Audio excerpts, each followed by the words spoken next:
Okay, so paint the town red, as we learned, means to go out and celebrate and just to have a very, very good time. So you dress in green clothes, but you just go out and celebrate and you have fun. Just have a great big party. Okay, so we see that during the course of the day, that's March 17th, that's the people, they'll enjoy traditional Irish food, down a few drinks, and relax to the merry sounds of Irish folk music.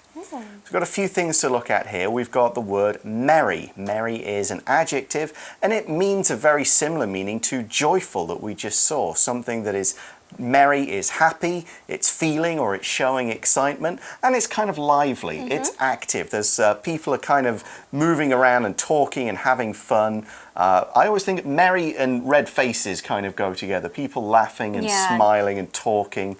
So we could say, Sean is feeling merry because he's about to go on a 2-week vacation. That would certainly make me feel merry. Exactly. Or I think about Merry Christmas as well. Yeah, of course, we say Merry Christmas. That's right. Now, what do you do during St. Patrick's Day? Well, people down a drink. Now, this means that you drink something very quickly and usually in one go. Now, usually when you down a drink, it refers to drinking things like alcohol, so beer or wine. That's when you down a drink. We can also say bottoms up as well. So if you want to have a drink with someone and you want them to finish their drink quickly, you can say, let's down it, or you can say bottoms up. Yeah, but if you are not careful, you drink any of that alcohol too quickly, it will have a bad effect. You will become very sick. Yeah, try not to do that if you can avoid it. So they down drinks, they have traditional Irish food, and there is merry Irish folk music. So folk music is traditional music, and it's made with older, more traditional instruments that are usually from a particular country or group of countries, and they often deal with traditional themes relating to that country. So folk music songs could be about, a lot of them are about love sort of songs, or about having to leave home. I think a lot of Irish songs are all about leaving home or having to come back home sometimes, and there's some sad ones in there as well as the happy ones. But folk music songs, they're not generally written down. They're actually passed from musician to musician in person, with one kind of teaching the next one how to play it. So these songs have been around for hundreds, maybe thousands of years, with people just learning them from other musicians. That's pretty cool. All right, so next in the article it says, if you aren't Irish, you're still welcome to join the party. So remember, it's not just an Irish holiday where people who are only Irish can celebrate it. We can all celebrate it as well. So we are very welcome to join the party. Now, when you are welcome to do something, it means that a person or a group of people are happy for you to join them in whatever they're doing. So it just basically means you're welcome to somewhere, and it means you're very happily invited. Yeah, according to the saying, everyone is Irish on St. Patrick's Day. Now, my name is, of course, Patrick. My full name. I tend not to use it. Now, my dad was born in Northern Ireland. So that's the British part of the island of Ireland. But his family is not from there. He just happened to be born there because my grandparents were living there. So I can't really say that I have an Irish family, a lot of Irish tradition. Just my dad happened to be born there and came back to England when he was about 5 years old. Oh, cool. So that's my little bit of Irish connection in there. But this saying, as we saw, says that everyone is Irish on St. Patrick's Day. Now, a saying is a well-known, wise statement that often has a meaning that can be slightly different from just the obvious meaning of the words, okay? So, they're saying everyone's Irish on St. Patrick's Day. People say that. If it's a saying, people say it. That one's fairly obvious. Here's another saying, better safe than sorry, was an old saying of my grandfather's. And as you can guess from there, better safe than sorry means don't take risks, because it's going to be better to do something safe than not do it and be sorry that you didn't. Exactly. So don't do something dangerous, stick to something safe instead. All right, next the article says food and drink play a central role on St. Patrick's Day. So to play a role or to play an role, this phrase means that you're involved in a situation or in something and that it can probably affect others. So in here, the article means that food and drinks are really important and it plays a huge part, or it is a huge part of St. Patrick's Day. So we say that play a or an something because the a or an will depend on what kind of adjective. So Exactly. play a big role, but play an important role. So it's all about the adjective that goes in there. Okay, so traditional foods, they play a big role in this whole Irish celebration. Let's look at some of these. The article says, corned beef and cabbage is a popular dish on many menus. Now you might be wondering, what is corned beef? And it's a good question. Corned beef is beef that has been treated with large pieces known as corns of salt. So it's nothing to do with the actual yellow corn, it's just these big pieces of salt were called corns. So you treated the beef with the salt, the beef then turned pink, and also the salt killed any dangerous bugs. Now this corned beef is often sold in cans, and because it's fairly cheap to make and it lasts a long time, it is popular in periods of time or places where fresh beef is too expensive to afford. Oh, okay. So I know that sometimes they put it in sandwiches as well. Yeah, exactly. Okay, so you can eat it that way. So next in the article it says people can also fill their bellies with a portion of Irish stew. Now your belly is just your stomach. You can fill your stomach or fill A with B. Now this phrase means when you fill something, it means you make it become full. So you fill one thing with another thing. For example, I can say, I filled the bucket with water. Or the car is filled with gas. The cup is filled with milk. Or the kitchen is filled with the smell of fresh coffee. You fill A of something and then B. Yeah, and you can use the passive voice as well to kind of put it the other way. Okay, so we say you can fill your belly with a portion of Irish stew.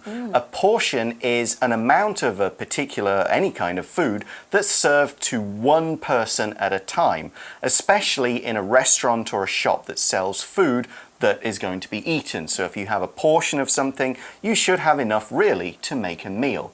Now if you're at home, your mum might give you a smaller portion of food, and so you might go, can I have another portion? Can I have a second portion? Yeah, which we often say, can I have a second helping? Maybe another spoon or two of the food. You could say a large portion or a small portion of food, something like that. Here's an example that I've found to be true. Portions in American restaurants tend to be larger than those in Taiwanese restaurants. That is very true. I can never finish anything in American there's restaurants. Loads of it. Too much. All right, so what can you have a portion of? We can try some Irish stew. Now, a stew is basically a dish where you cook vegetables and meat in a type of liquid. Usually it's kind of like a soup, and you cook it for a very, very long time.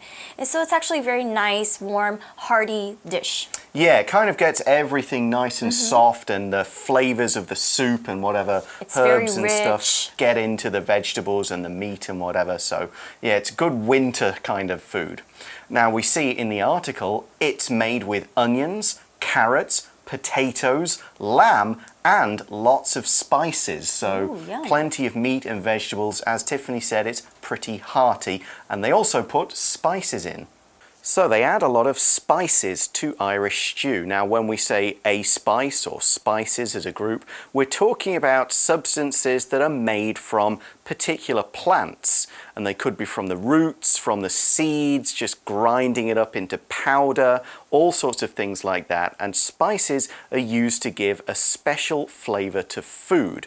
They often give a very hot flavor, which is where we get the spicy, but not all spices have to be super hot. Chili is a common spice that's pretty hot. Pepper is a spice that's a little bit hot, but there are lots of others. Ginger is another spice. Here's another example. I added some spices to my soup because I wanted it to have a hotter flavor. That sounds delicious. It does. All right, so next in the article it says drinking alcohol is a major part of St. Patrick's Day, and you're sure to find a wide selection of Irish beers wherever you go. Yeah, so whenever I think of St. Patrick's Day, I always think about drinking. Now, of course, don't drink if you're not the age yet. And don't drink too much. Yes, be sensible. Exactly. Be legal. All right, so alcohol is basically, it's drinks like wine, beer, or whiskey. It has something called alcohol inside of it. But when you have alcohol, too much alcohol can make you drunk and it can cause you to be sick. So that's why we said a while ago, don't down your drinks because if you have too much of it, it's not really good for you. Yeah. A lot of people will probably know one of the most famous Irish alcohols. It's the black beer called Guinness. A lot of people will have a pint or two of Guinness on St. Patrick's Day, but there are lots of other things as well. The article says there you could find a wide selection of Irish beers. Now, the phrase a wide selection of is used to show that there are many different kinds of this thing available for people to choose from. So a buffet restaurant would have a wide selection of dishes. Also notice there we said beers with an S. Now beer you might learn as an uncountable noun, right? Because it's a liquid, so you normally can't count liquids. But with beer and a few other things like coffee, we can use it as an S to mean bottle of beer, glass of beer, cup of coffee, and so 2 coffees means 2 cups of coffee. A wide selection of beers means lots of different types of beer. So it is okay to use it with an S in that way. All right, that should be really fun to go to Ireland, drink all these different types of beer. I know they have really good whiskey as well. They do. All right, so anyway, enough alcohol. Let's continue reading. It says, many bars will even add some green dye to their pints so the drinks match the national color of Ireland. Okay, so when you add A to B, it means you put something into something else. So they put green dye, which is kind of like something safe that we can put into our food to change the color of the food or the soup or whatever. So they put green coloring into the beers or into your drinks to make it more festive. Now, when you put A into B, you can say, can you add some salt to the soup? Or you can say, I'll add some pictures to the presentation. That's right. And as Tiffany just mentioned, dye is a substance used to change the color of something. So often with clothes, the natural cotton won't be this color, so you add dye. You could add dye to cake ice cream or icing to make it different colors. And as you can see, maybe right now, Tiffany has some dye in her hair. Now, some dyes can be natural, they're made from plants. Others are more chemical, which I think is what you need to dye hair because it's stronger and it lasts longer. So here we're adding green, safe food coloring dye to pints. Right. Now when we talk about a pint, it's, well, one way it's a way to measure things, especially liquids. But usually when you talk about pints, it just means a pint of beer. You're usually talking about beer. I know it's your favorite. It's my favorite too. All right. So that actually is a lot of fun. Do you celebrate St. Patrick's Day a lot? I do every year, yes. If I was in England, I'd probably go out with some friends. If I'm not in England, I'll still maybe buy just a can of Guinness or something from the 7-Eleven and just have that to just, I don't know, just a little bit of Irishness, something like that. Another thing about a pint, it is, what's it, just over 0.5 litres, isn't it? Sort of 0.5 to 0.6. So that's how much. Not much is measured in pints. Beer and milk are pretty much the only things I can think of in the UK. And even milk is now mostly measured in litres. Okay, well that brings us to the end of the first day of the article. So we're going to go to today's For You chat question.